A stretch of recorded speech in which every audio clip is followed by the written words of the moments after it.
produto. E aí, por último, dados gerais. Então, se a regra específica não atendeu o critério, ele cai tudo em dados gerais, cai tudo na regra geral, que é essa que está definida aqui. Tá?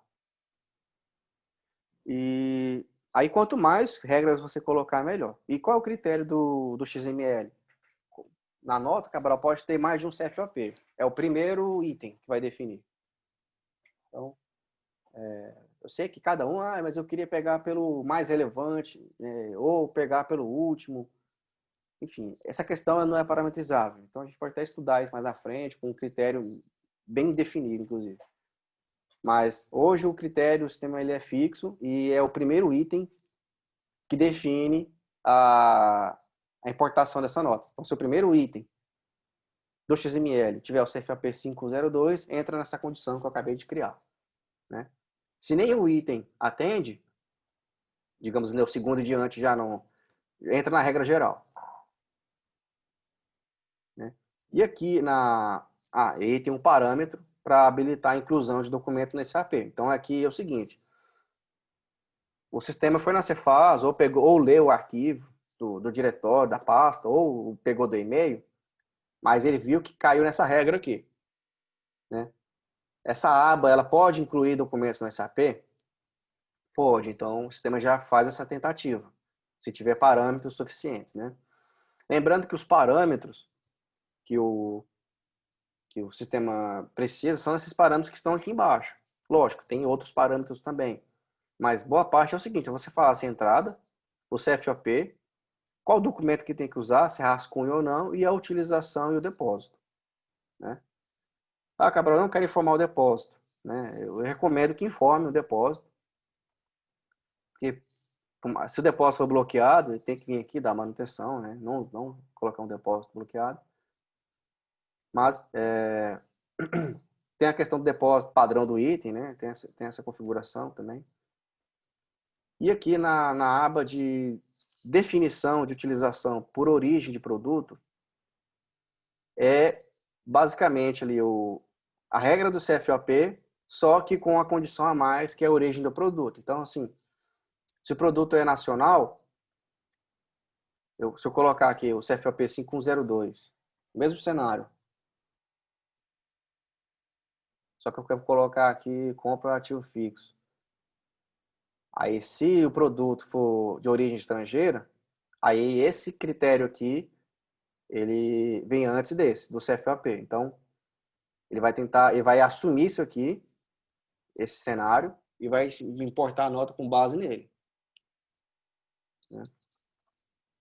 Aí, se não entrou aqui, ele vem olhar aqui, no tipo de CFOP. Tipo de documento por CFOP, não havendo nenhum filtro aqui que capturou essa regra, melhor dizendo assim, essa condição, e vem na geral. Né?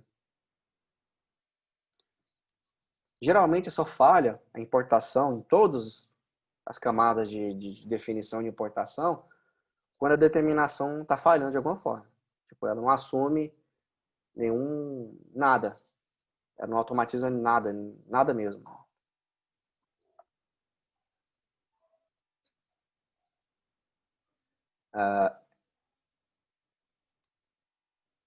Assim, Cabral, eu posso preencher as duas e a dados gerais, assim, eu posso preencher muito bem as duas. Tipo, colocar aqui uma série de regras na definição de utilização por origem de produto, o tipo de importação para o CFOP. Olha, pode, mas eu não recomendo, porque assim, você pode se perder. No começo, nem tanto, porque às vezes as regras no início são menos, assim, em quantidade bem menor. Mas à medida que você vai usando o sistema e vai automatizando, vai evoluindo as regras de automatização, você pode se perder. Às vezes uma regra que está aqui fica redundante com relação a essa. Recomendo que use fortemente uma. Sair uma exceção, aí você coloca, tipo, realmente que é viável, né? Só uma ou duas regras em cada uma. Então, eu gosto muito da regra do CFOP, que eu acho mais objetivo, né? essa questão da origem do produto vai do negócio, então são clientes bem pontuais que usam aqui na Invent, que precisavam dessa distinção, porque o mesmo produto ele era adquirido no mercado interno, no mercado de fora, e aí, enfim, tinha as variações. Mas a regra do CFOP, essa descrição aqui é a descrição do CFOP, tá? Quem quiser colocar, pode digitar aí a descrição. Pode deixar vazio também, não tem problema. Ou colocar só uma legenda, tipo, compra comercial, sei lá. Então, feito aqui as regras, né, de importação, você já tem, assim, o mínimo de automatização, que é o quê? O mínimo de parâmetros para haver importação, né? Sem essa definição, aplica-se a regra geral, né, de importação.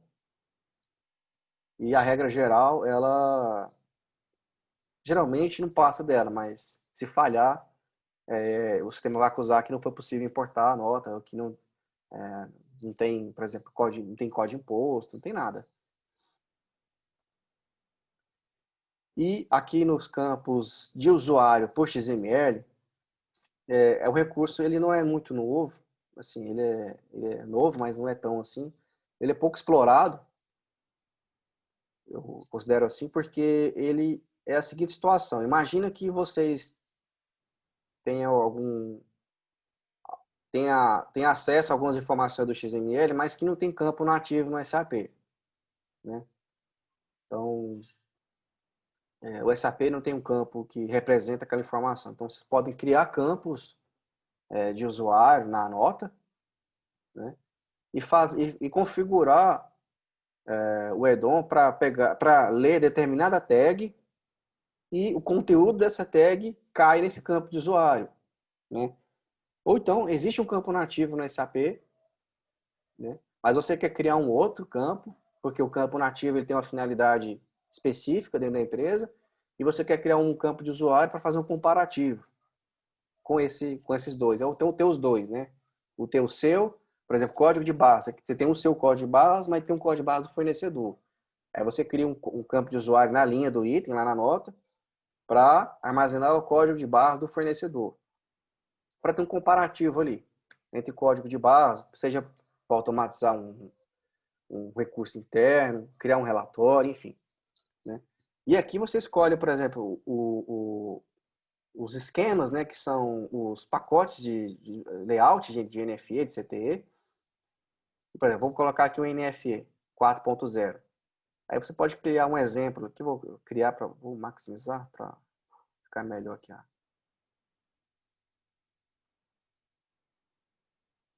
Então, olha só, ele criou aqui 4 linhas, sendo 2 linhas para campos da linha do documento e campos para o cabeçalho. Os 2 últimos aqui para o cabeçalho e os 2 primeiros aqui para a linha do documento, né?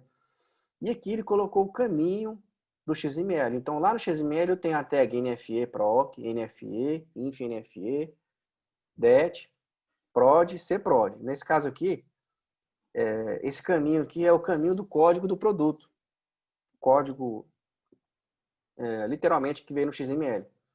Aí eu posso escolher um campo, né, da linha, né, não o campo do cabeçalho, porque aqui está definido que eu vou usar a tabela linha, né? O campo da linha para receber essa informação. Por exemplo, esse campo aqui é um campo de usuário, mas poderia ser um campo nativo também, né? Os campos que estão disponíveis aqui do SAP mesmo.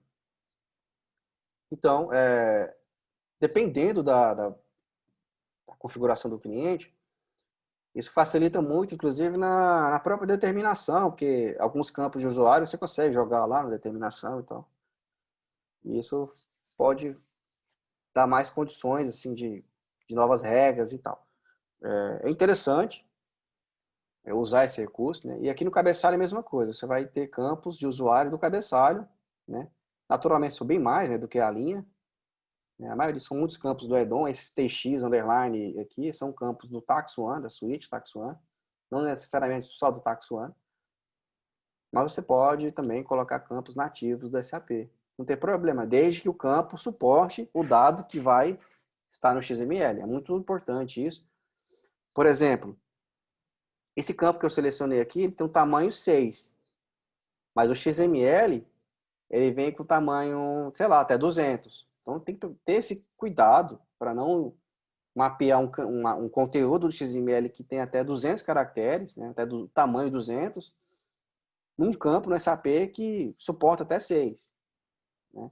Então tem que ter esse cuidado. A gente tem muito chamado disso e tal, mas aí a pessoa vê lá, compara, né, o tamanho da tag no manual da NFE ou do CTE e fala, olha, o campo que vai receber essa informação tem que ter no mínimo o tamanho do campo lá da NFE, né, da definição do layout.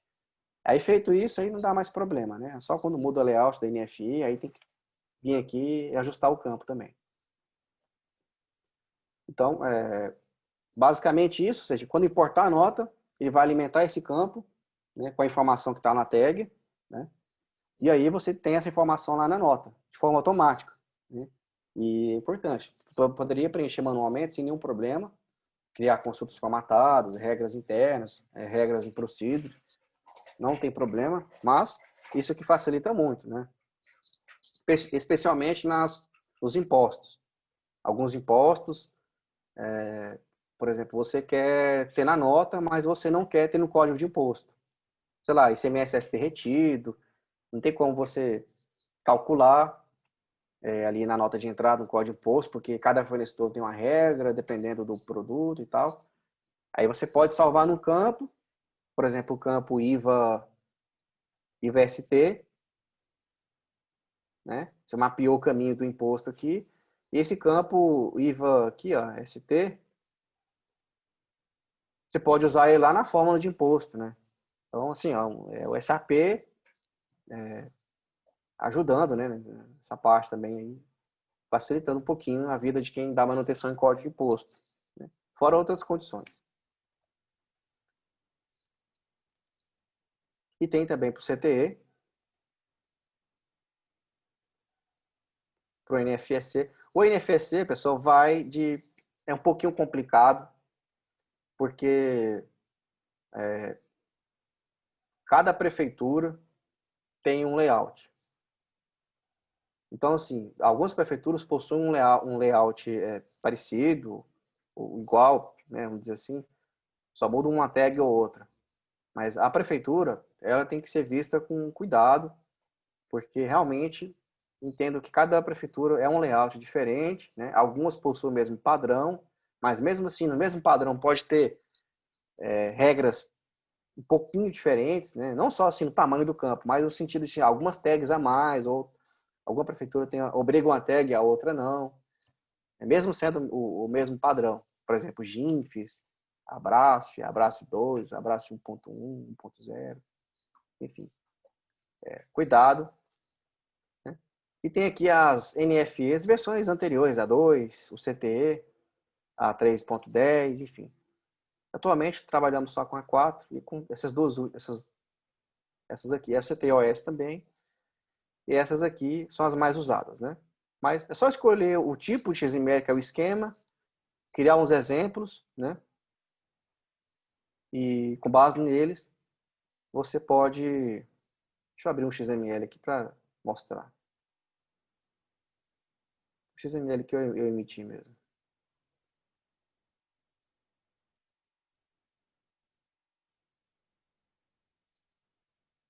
Então, o caminho aqui, você observar... Então, tem aqui, ó, NFE Pro, que é a primeira tag, né? Então, aqui, ó. Né? NFE Pro, aqui, ó. Aí você pode... Aí dentro de NFE Pro tem uma outra estrutura, né? Olha só aqui a linha, né? Vertical. NFE. Aí depois INF NFE. Aí você vai quebrando aqui por dentro de cada estrutura de tags, né? Aqui, ó, é uma estrutura. Até chegar na informação que você quer, por exemplo, o CEP. Então, para chegar no CEP, eu tive que mapear o NFE Proc, o NFE, INF NFE. Aí depois eu tive que colocar o emit, né? Porque essa aqui é paralelo, né? Então eu não preciso colocar uma dentro da outra. Aí depois, dentro do emit, tem o ender emit e depois o CEP. Então, é assim que se faz o mapeamento de um caminho, né? Aqui o exemplo é só para facilitar, porque de repente